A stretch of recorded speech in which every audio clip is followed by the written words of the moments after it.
नमस्कार दोस्तों, स्वागत है आपका इंडिया पब्लिक खबर में और मैं हूं अजय सिन्हा। दोस्तों, आज अखिलेश यादव ने एक प्रेस कॉन्फ्रेंस की और प्रेस कॉन्फ्रेंस में एक ऐसा बयान दे दिया जिसके बाद से कांग्रेस की नींद उड़ना यानी राहुल गांधी की नींद उड़ना लगभग तय माना जा रहा है।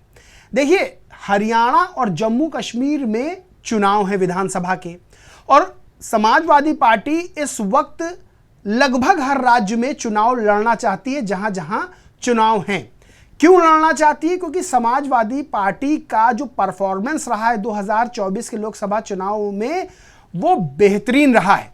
यानी 37 सीटों पर जीत दर्ज की, 37 सांसद हो गए। और अगर सांसदों की संख्या के लिहाज से देखें तो पूरे देश में तीसरे नंबर की पार्टी यानी बीजेपी के बाद कांग्रेस और कांग्रेस के बाद समाजवादी पार्टी तीसरे नंबर की ऐसी पार्टी है जिसके पास सबसे ज्यादा सांसद हैं।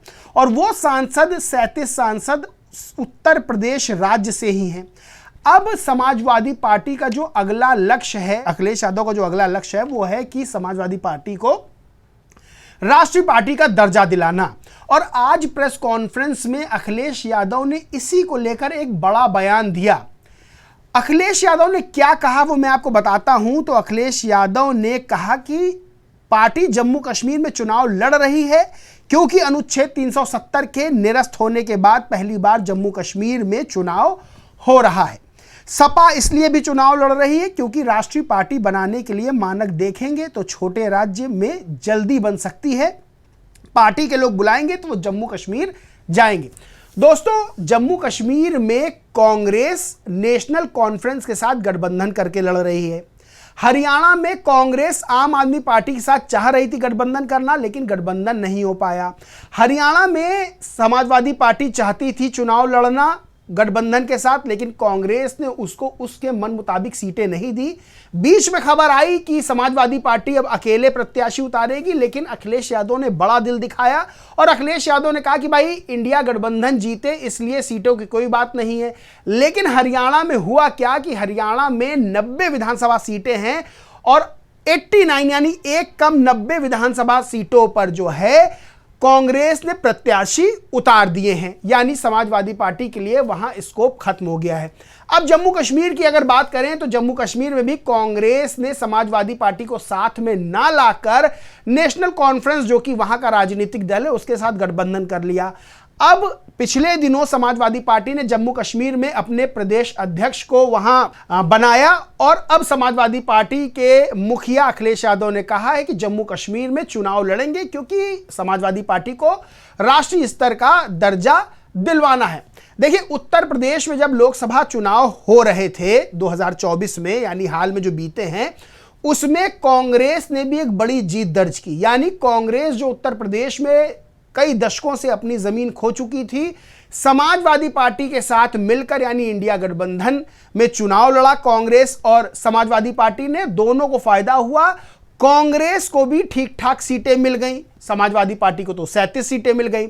अब जहां जहां विधानसभा चुनाव होने वहां इंडिया गठबंधन के नाम पर क्या हो रहा है, यानी इंडिया गठबंधन की अगर बात की जाए तो क्या हरियाणा में इंडिया गठबंधन लड़ रहा है? क्योंकि ना कांग्रेस के साथ आम आदमी पार्टी है, वो तो अलग चुनाव लड़ रही है, और ना समाजवादी पार्टी है। तो क्या जम्मू कश्मीर में इंडिया गठबंधन लड़ रहा है? क्योंकि वहां भी नहीं लड़ रहा है, समाजवादी पार्टी को कांग्रेस ने साथ नहीं लिया। तो क्या कांग्रेस उत्तर प्रदेश जहां समाजवादी पार्टी बेहद मजबूत है वहां पर समाजवादी पार्टी का कथित तौर पर फायदा उठा रही है? क्योंकि पिछले दिनों खबरें आई कि उत्तर प्रदेश में 10 विधानसभा सीटों पर जो उपचुनाव होने हैं वहां कांग्रेस समाजवादी पार्टी से चाहती है कि 5 सीटें कांग्रेस को दी जाए चुनाव लड़ने के लिए, जो कि पॉसिबल होता नजर नहीं आ रहा है। और समाजवादी पार्टी पर प्रेशर पॉलिटिक्स देखने को मिल सकती है। यानी समाजवादी पार्टी के जो 5 सीटें जो उनके हिस्से की थी, कांग्रेस चाहती उन 5 सीटों पर समाजवादी पार्टी लड़े, लेकिन बाकी की बची 5 सीटों पर हम लड़े। लेकिन अगर कद की बात कर लें उत्तर प्रदेश में तो समाजवादी पार्टी के आगे कांग्रेस का कद अभी उत्तर प्रदेश में बहुत कम है और यह बात अखिलेश यादव अच्छे से समझते हैं। तभी हरियाणा और जम्मू कश्मीर में जो कांग्रेस समाजवादी पार्टी के साथ कर रही है, यानी अपने साथ गठबंधन में ना शामिल करके, और हरियाणा में तो बाकायदा दीपेंद्र हुड्डा ये कहते हैं कि समाजवादी पार्टी का कोई जनाधार नहीं है। तो सबसे बड़ी बात यह है कि अखिलेश यादव भी मंझे हुए राजनीति के खिलाड़ी हैं। वो ये बात जानते हैं कि हरियाणा और जम्मू कश्मीर में जो कांग्रेस कर रही है, उत्तर प्रदेश में अभी उपचुनाव होने हैं, 2027 में विधानसभा चुनाव होने हैं, और अखिलेश यादव ये बात जानते हैं कि जब मौका आएगा तब हम अपनी ताकत को बताएंगे। देखिए, सबसे बड़ी चीज क्या है? सबसे बड़ी चीज यही है कि उत्तर प्रदेश में समाजवादी पार्टी बेहद मजबूत है। 2027 में विधानसभा चुनाव होने और सत्ता की दावेदारी समाजवादी पार्टी बड़ी मजबूती के साथ पेश कर रही है। 37 सांसदों के साथ तीसरे नंबर की सबसे बड़ी भारत में पार्टी बन गई है समाजवादी पार्टी। अखिलेश यादव ये बात समझ रहे हैं कि हरियाणा में और जम्मू कश्मीर में कांग्रेस उनको साथ नहीं ले रही है, लेकिन अखिलेश यादव को बयान आया जम्मू कश्मीर में चुनाव लड़ने को लेकर, उससे साफ पता चलता है कि अखिलेश यादव के मन में कहीं ना कहीं टीस है, क्योंकि अखिलेश यादव गठबंधन को लेकर हमेशा से बड़ा दिल दिखाते हुए नजर आए हैं। लेकिन सवाल यह उठता है कि आखिर कब तक कोई अपने को दरकिनार करवाता रहेगा, और कब तक वो दूसरे राज्यों में अपने आप को स्थापित नहीं करेगा।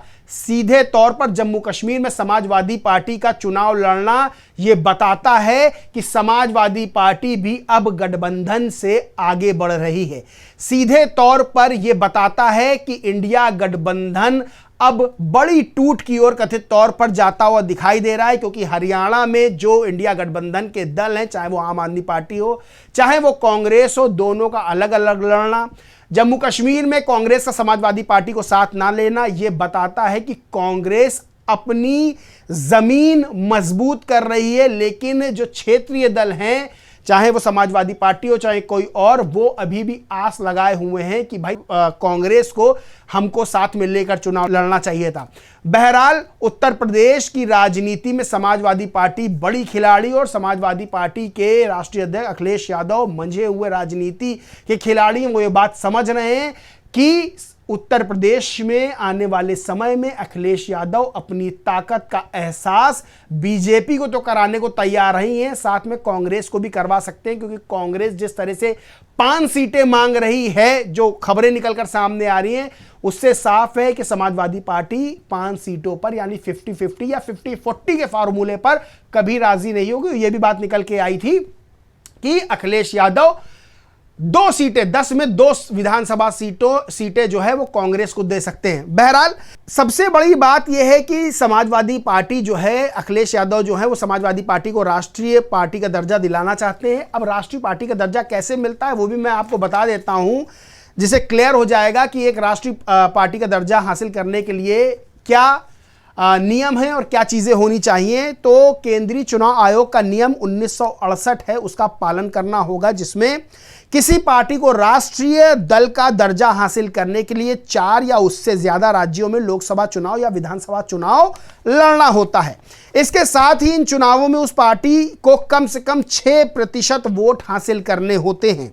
इसके अलावा उस पार्टी के कम से कम 4 उम्मीदवार किसी राज्य या राज्यों से सांसद चुने जाएं, या वो पार्टी कम से कम 4 राज्यों में क्षेत्रीय पार्टी का दर्जा हासिल कर ले। अब 37 सांसद हैं समाजवादी पार्टी के, लेकिन सिर्फ उत्तर प्रदेश से ही हैं। अब आगे है कि वो पार्टी लोकसभा के कुल सीटों में से कम 2% सीटें जीत जाए। वो जीते हुए उम्मीदवार 3 राज्यों से होने चाहिए। जो मैंने पहले बताया कि 37 सांसद हैं, लेकिन वो एक ही राज्य यानी उत्तर प्रदेश से हैं।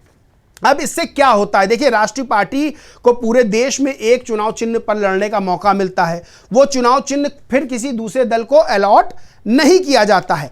अगर किसी राज्य में राष्ट्रीय पार्टी चुनाव लड़ रही है तो वहां कोई क्षेत्रीय दल उस पार्टी के चुनाव चिन्ह के साथ चुनावी मैदान में उतरता है, तो ऐसी स्थिति में राष्ट्रीय पार्टी को वरीयता दी जाएगी। अब उदाहरण के रूप में समझिए कि समाजवादी पार्टी का चुनाव चिन्ह साइकिल है, वहीं आंध्र प्रदेश की तेलुगु देशम पार्टी का चुनाव चिन्ह भी साइकिल है।